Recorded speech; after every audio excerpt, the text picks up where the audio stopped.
malam ini? Oh tidak, kebetulan ini kan lagi longgar. Ada apa Bu Lili? Jadi Bu Erna, di sini kan saya ada tugas demonstrasi kontekstual tentang pengambilan keputusan dan nilai-nilai dan kebajikan. Oh iya. Jadi nanti saya akan memberikan beberapa pertanyaan kepada Bu Erna.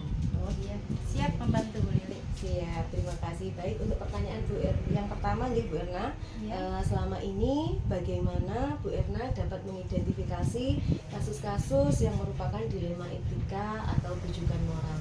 Oh seperti itu. Gini Bu Lili, saya sebagai seorang kepala sekolah di lembaga TKJ juga Sidoarjo, di dalam saya melakukan identifikasi itu, saya melihat kasus-kasus yang terjadi. Ya, di situ mengandung konflik-konflik.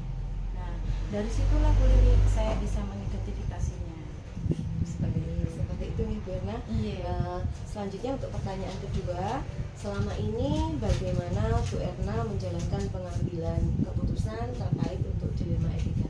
Nah, kalau saya melakukannya di dalam menjalankan konflik yang terjadi di lembaga saya, itu yang pertama itu saya selalu duduk sama rata dengan Dewan Guru. Jadi saya melibatkan teman-teman sejawat saya, bagaimana nanti saya harus bisa melakukan pengambilan keputusan itu harus benar-benar bisa dipertanggungjawabkan. Seperti itu Bu Lili. Baik, berarti dengan bekerja sama dan membuat musyawarah gitu ya Bu? Iya, Erna? betul sekali. Iya. Baik Bu Erna, untuk pertanyaan ketiga, langkah-langkah atau prosedur seperti apa yang bisa Bu Erna lakukan selama ini? Nah, ini ada banyak langkah yang bisa saya lakukan ya. Yang pertama, seperti yang saya sampaikan tadi, saya harus melibatkan Dewan Guru. Bahkan kalau konfliknya itu, dilema etikanya itu sudah lingkupnya itu agak melober ya, itu nanti saya bisa jadi melibatkan oleh pemangku sekolah, baik itu yayasan, bahkan komite, bahkan nanti wali murid juga saya libatkan. Itu prioritas yang utama. Kemudian saya juga akan melakukan keputusan-keputusan itu nanti harus ada pertanggung jawabnya seperti itu. Dan juga apapun yang kami lakukan itu harus ada banyak pertimbangan-pertimbangan. Jadi tidak bisa kita asal-asalan melakukan keputusan tanpa ada diskusi. Nah, dari kolaborasi pelibatan banyak orang itu nanti itu masuk di dalamnya seperti itu. Seperti itulah Bu Lili. Baik, berarti melibatkan banyak orang ya Bu Iya, Erna, laras ya? sekali. Siap. Nah Bu Erna, untuk pertanyaan yang keempat, hal-hal apa saja yang selama ini Bu Erna paling anggap efektif dalam membuat keputusan terutama tentang dilema etika? Nah, untuk agar segala keputusan itu berjalan secara efektif, ya, itu prioritas yang paling utama adalah komunikasi itu harus jelas. Ya, kalau ada komunikasi jelas, di situ harus ada keterbukaan dan juga transparan. Nah, itu merupakan seperti kunci bahwa kegiatan kita dalam pengambilan keputusan itu sangat efektif. Seperti itu. Kalau hal yang paling efektif dalam menyelesaikan masalah dilema etika itu seperti apa? Nah, itu sama pelibatan itu, pelibatan. Iya. Untuk pertanyaan selanjutnya, hal-hal apa saja yang selama ini menjadi tantangan Bu Erna dalam menyelesaikan masalah atau membuat keputusan terkait tentang dilema etika? Nah, tantangan yang paling berat ya sebagai seorang pemimpin pembelajaran itu yang pertama itu munculnya itu yang dihadapi itu dari tekanan-tekanan dari beberapa pihak. Bagaimana kita bisa memuaskan bahwa keputusan kita itu sudah bisa menyenangkan semua pihak, itu merupakan sebuah tantangan. Bahkan pengambilan keputusan itu nanti bisa berdampak enggak bagi mereka, itu merupakan sebuah tantangan bagi saya. Seperti itu. Betul sekali Bu Erna ya, rata-rata seperti itu ya. Iya. Baik Bu Erna, untuk pertanyaan yang keenam, apakah Bu Erna memiliki tata kelola atau jadwal tertentu dalam sebuah penyelesaian kasus dilema etika? Untuk sebuah jadwal, karena konflik itu kan tidak setiap hari ada ya. Di lembaga saya itu ada kegiatan namanya refleksi guru. Jadi pagi itu ada kegiatan ibadah, doa bersama, kemudian kita menyusun sebuah rencana, hari ini ngapain sih anak-anak, itu sudah terencana. Kemudian ketika mau pulang guru itu melakukan kegiatan refleksi. Jadi ada konflik atau enggak dalam satu hari itu, lah seperti itu nanti baru kita akan bahas bersama-sama. Konfliknya itu apa yang muncul? Suatu misal yang muncul itu kan kita melakukan ini bagi guru ini melakukan kegiatan pembelajaran ini seperti ini dianggap benar, kemudian guru yang satunya benar. Rencana pembelajaran itu kan memang satu, tapi kita ada 4 rombel dengan 2 rombel kelompok B, kelompok A. Nah, disitulah timbulnya sebuah konflik. Konfliknya itu dari wali murid kan kadang memandang, di kelas ini kok kegiatannya seperti ini, kegiatannya seperti ini. Padahal itu merupakan sebuah dilema etika. Nah, disitulah saya membuat jadwal refleksi itu setiap pulang sekolah. Nah, seperti itu. Ketika muncul, kita nanti akan menetralisir. Akhirnya saya mencari sumber-sumbernya informasi. Kemudian saya akan membuat sebuah rencana untuk mengumpulkan wali murid. Kemudian saya akan menjelaskan itu. Beginilah kegiatan setiap guru itu dengan rencana pembelajaran yang sesama, tetapi cara kreativitasnya, inovasinya itu akan beragam. Seperti itulah Bu Lili. Luar biasa Bu Irna ya, sangat menginspirasi ini buat saya. Untuk pertanyaan selanjutnya Bu Irna, adakah seseorang atau faktor apa saja yang selama ini mempermudah atau membantu Bu Irna dalam pengambilan keputusan? Iya, kuncinya seperti yang sudah saya jelaskan dari awal, itu saya selalu kunci keberhasilannya adalah faktor perlibatan. Dari ada kolaborasi yang paling besar yang berdampak itu dari pemangku sekolah, seperti itu. Jadi ada yayasan, ada komite, ada dewan guru, ada juga wali murid. Itu adalah kunci keberhasilan. Semuanya ya Bu Irna ya, Iya. semuanya terlibat. Benar Baik, Bu Irna. sekali. Sekarang untuk pertanyaan terakhir nih Bu Irna. Iya. Dari semua hal yang telah disampaikan tadi, pembelajaran apa yang dapat Bu Irna petik dalam pengambilan keputusan? Nah, pembelajaran yang sangat berharga bagi saya dalam pengambilan keputusan itu adanya komunikasi yang terbuka, ada komunikasi yang sangat jelas dan transparan. Itu merupakan kunci utama dalam pengambilan keputusan.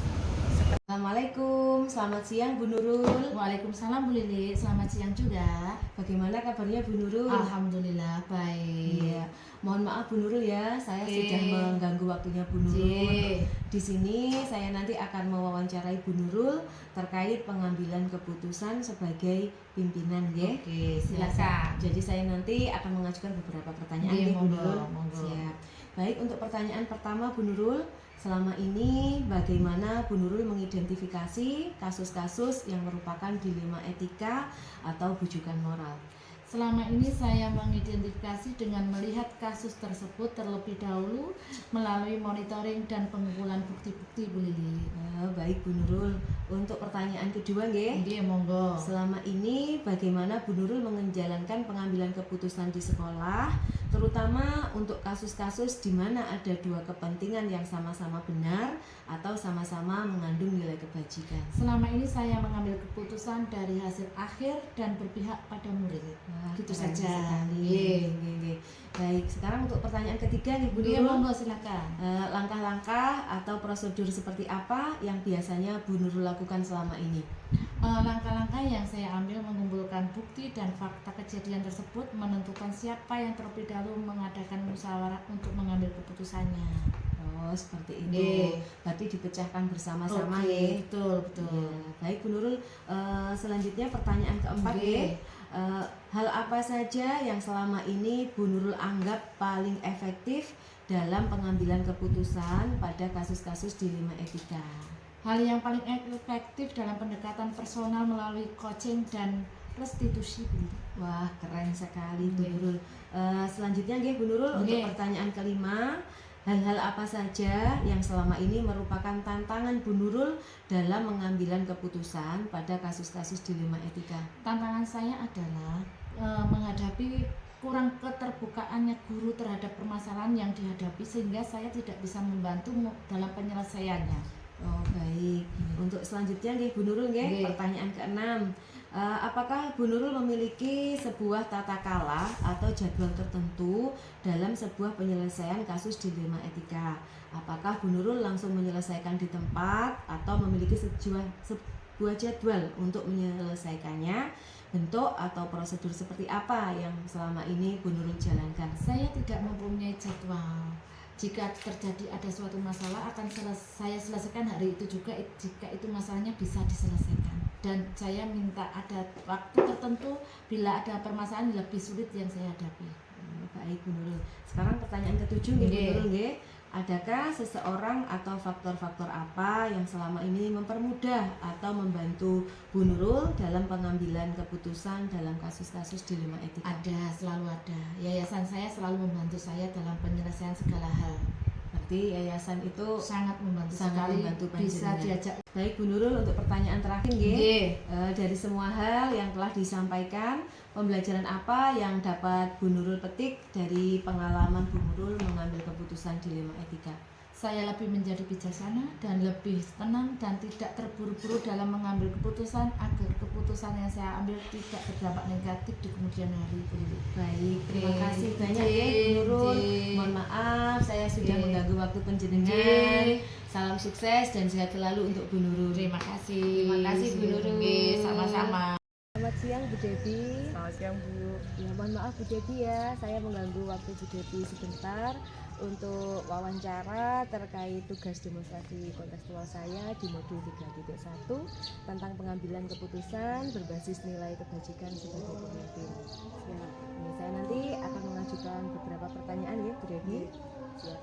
Sekarang untuk pertanyaan pertama, selama ini bagaimana Bu Debi dapat mengidentifikasi kasus-kasus yang merupakan dilema etika atau tuntutan moral? Jadi untuk bisa mengidentifikasi itu, berarti saya melihat itu kasus yang sedang terjadi itu seperti apa dan juga menimbang apakah memang benar itu ada dilema ketika kasus itu terjadi. Apakah itu hanya sesuatu yang biasa dan benar salah bisa diputuskan dengan mudah seperti itu ataukah menimbulkan dilema.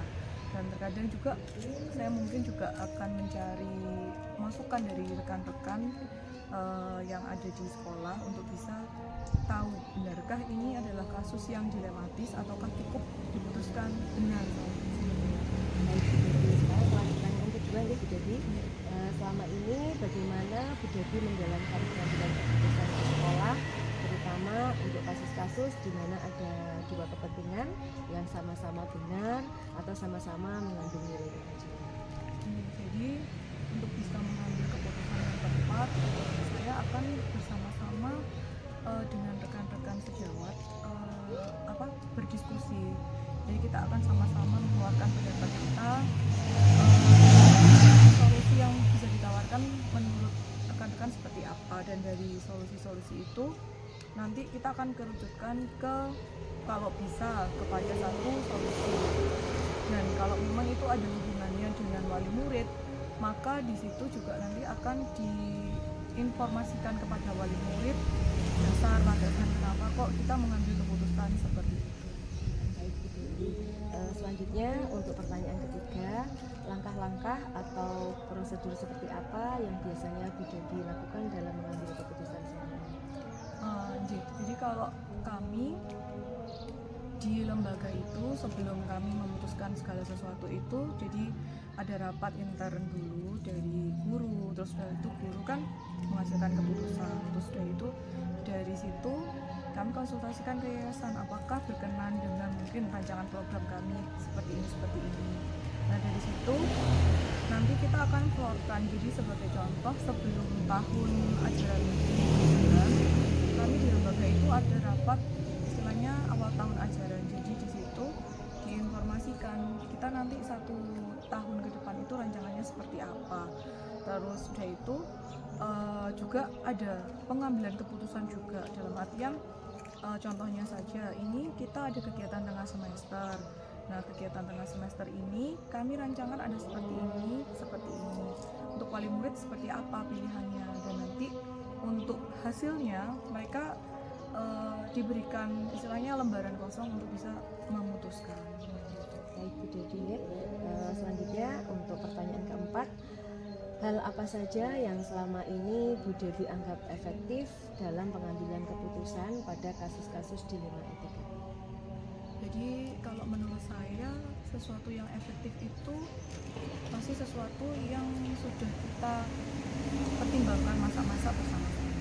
Dan selain itu, jika memang itu ada kaitannya dengan wali murid, maka kita harus bisa mensosialisasikan keputusan itu kenapa kok diambil seperti itu, alasannya seperti apa. Dan saya juga selalu menekankan ketika kita ada di sebuah rapat, mungkin ada hal-hal yang kita putuskan dan keputusan itu bisa jadi nggak sesuai dengan keinginan kita, tetapi ketika kita yang namanya rapat berarti keputusan yang diambil sudah disepakati oleh lebih banyak orang dibanding keputusan kita, maka itu yang harus kita pakai dengan sukarela. Baik, seperti itu ya Bu Devi ya. Selanjutnya untuk pertanyaan kelima, hal-hal apa saja yang selama ini merupakan tantangan dalam pengambilan keputusan bagi kasus-kasus dilema etika?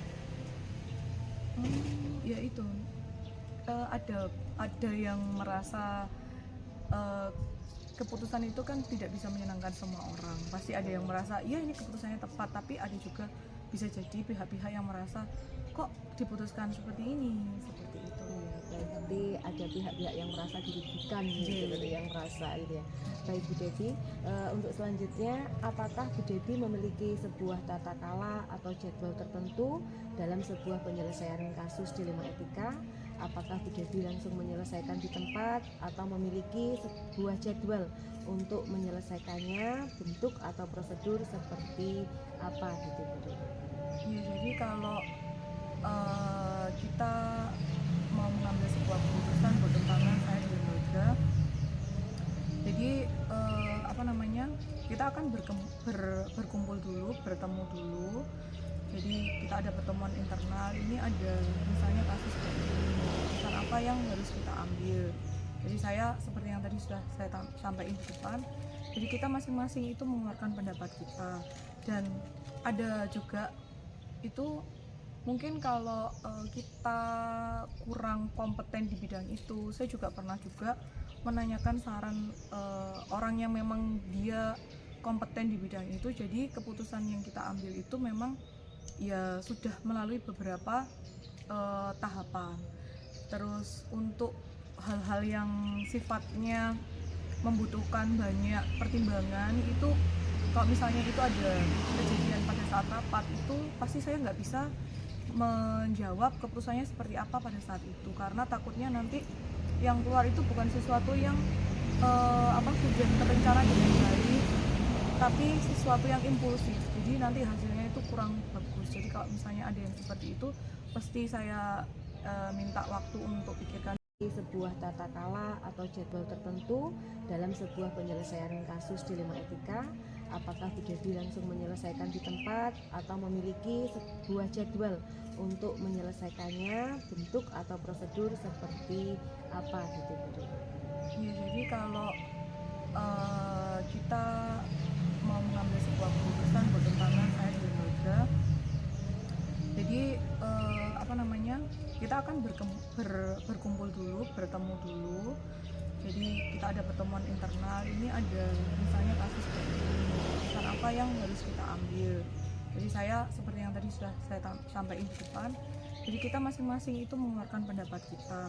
Dan ada juga itu mungkin kalau kita kurang kompeten di bidang itu, saya juga pernah juga menanyakan saran orang yang memang dia kompeten di bidang itu. Jadi keputusan yang kita ambil itu memang ya sudah melalui beberapa tahapan. Terus untuk hal-hal yang sifatnya membutuhkan banyak pertimbangan itu, kalau misalnya itu ada kejadian pada saat rapat, itu pasti saya nggak bisa menjawab keputusannya seperti apa pada saat itu, karena takutnya nanti yang keluar itu bukan sesuatu yang sudah terencana dengan baik, tapi sesuatu yang impulsif, jadi nanti hasilnya itu kurang bagus. Jadi kalau misalnya ada yang seperti itu, pasti saya minta waktu untuk pikirkan dulu, bahas dulu dengan rekan-rekan, dan kalau perlu itu nanti ya tanya sama yang memang kompeten di bidang itu. Oke Bu Devi, adakah seseorang atau faktor-faktor apa yang selama ini mempermudah atau membantu Bu Devi dalam pengambilan keputusan dalam kasus-kasus di luar etika?